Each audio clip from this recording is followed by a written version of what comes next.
안녕하세요. 법률정보쇼 최광석 변호사입니다.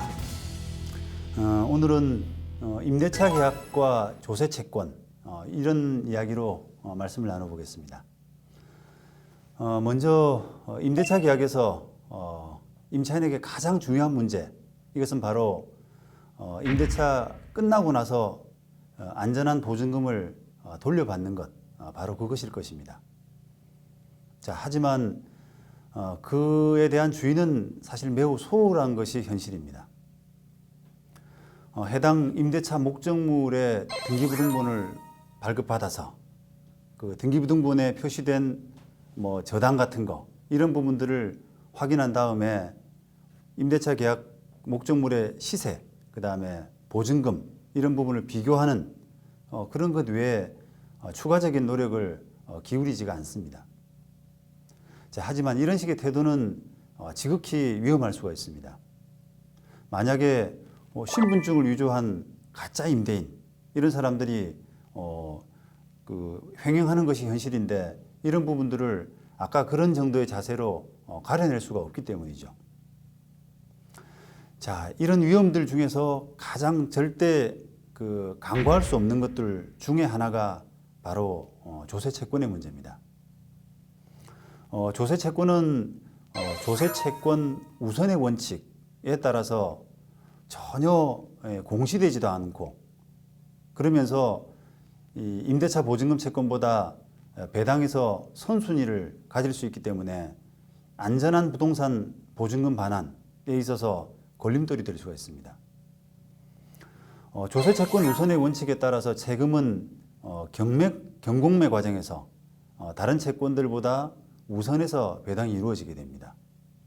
다시 말하면 조세 채권이 발생한 법정 기일이 임대차 계약에서 이루어진 확정일자보다도 앞서게 되면 이 배당 순위에서 임대차 보증금보다도 앞서게 됩니다.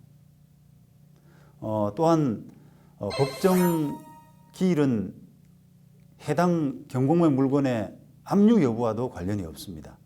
결국은 등기부등본에 나타나지 않은 이런 조세 채권이 임차인보다도 배당 순위가 앞설 수 있다는 것입니다. 게다가 이 조세 채권 중에는 경공매 진행 중인 당해 부동산 그 자체에 대해서 부과되는 조세인 상속세, 증여세, 이런 취득세, 이런 부분들은 당해세라고 하는데, 이런 당해세는 당해세의 법정 기일 이전에 설정된 저당이나 확정일자 있는 임차인보다도 오히려 더 우선하게 됩니다. 자, 결국은 이런 임차인으로서는 공시되지 않은 그 조세 채권으로 인해서 불이의 손해를 보게 될 가능성이 항상 있을 수밖에 없습니다. 자, 그렇다면 임대차 계약 체결 과정에서 임차인으로서는 어떤 방법을 통해서 이 조세 채권에 대해서 확인을 할 수 있을까요? 자, 임대인의 협조가 없다면 임차인 혼자서 자력으로 확인할 방법은 없습니다. 임대인의 그 조세 체납 여부는 임대차 계약 이후가 아니라 임대차 계약을 체결하기 전에 사전에 확인되어야 될 필요가 있는데, 임대차 계약 체결을 고려 중인 그런 사실만으로 그 정도 이해관계가 있다라고 하더라도 우리가 세금 체납 여부를 확인할 수 있는 이런 이해관계에 있는 관계인으로 취급을 해주지가 않습니다.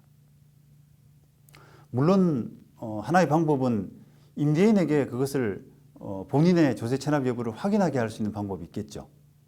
단순한 방법은 임대인에게 국세 내지 지방세 완납 증명서, 이런 발급을 요구해서 거기에 발급 통해서 증명서를 통해서 사실 확인을 할 수가 있습니다.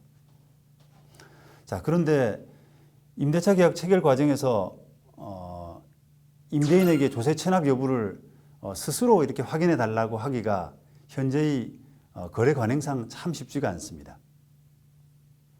자, 따라서 굳이 이 선순위 조세 채권으로 인한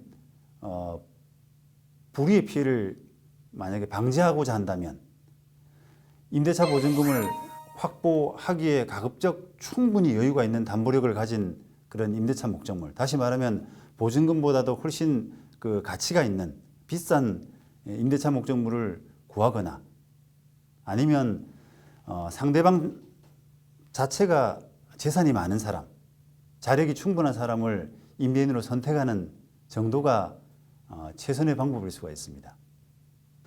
제도적으로 개선점도 한번 생각해 볼 필요가 있습니다. 이런 공시되지 않은 조세 채권의 우선 변제력의 효력을 인정하고 있기 때문에 임차인이 이런 불이의 피해자가 발생할 수가 있습니다. 이런 조세 타인에 대한 어떤 조세 확인을 할 수 있는 그 이해관계인에 대한 요건을 좀 더 완화해서 이런 과세 상황에 대해서 최소한 그 열람만이라도 할 수 있는 이런 제도적인 개선이 필요하지 않을까라는 생각이 듭니다.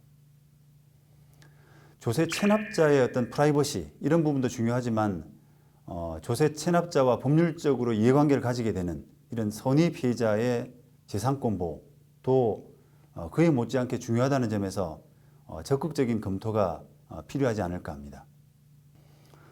또한 납세를 독려하고 또 안전한 임대차 계약 문화를 정착하는 차원에서 일정 규모 이상의 임대차 보증금이 수수되는 이런 임대차 계약을 할 때는 반드시 국세나 지방세 완납 증명서를 필수적으로 계약서에 첨부하도록 이렇게 하는 것도 제도적인 방법이 아닐까 합니다.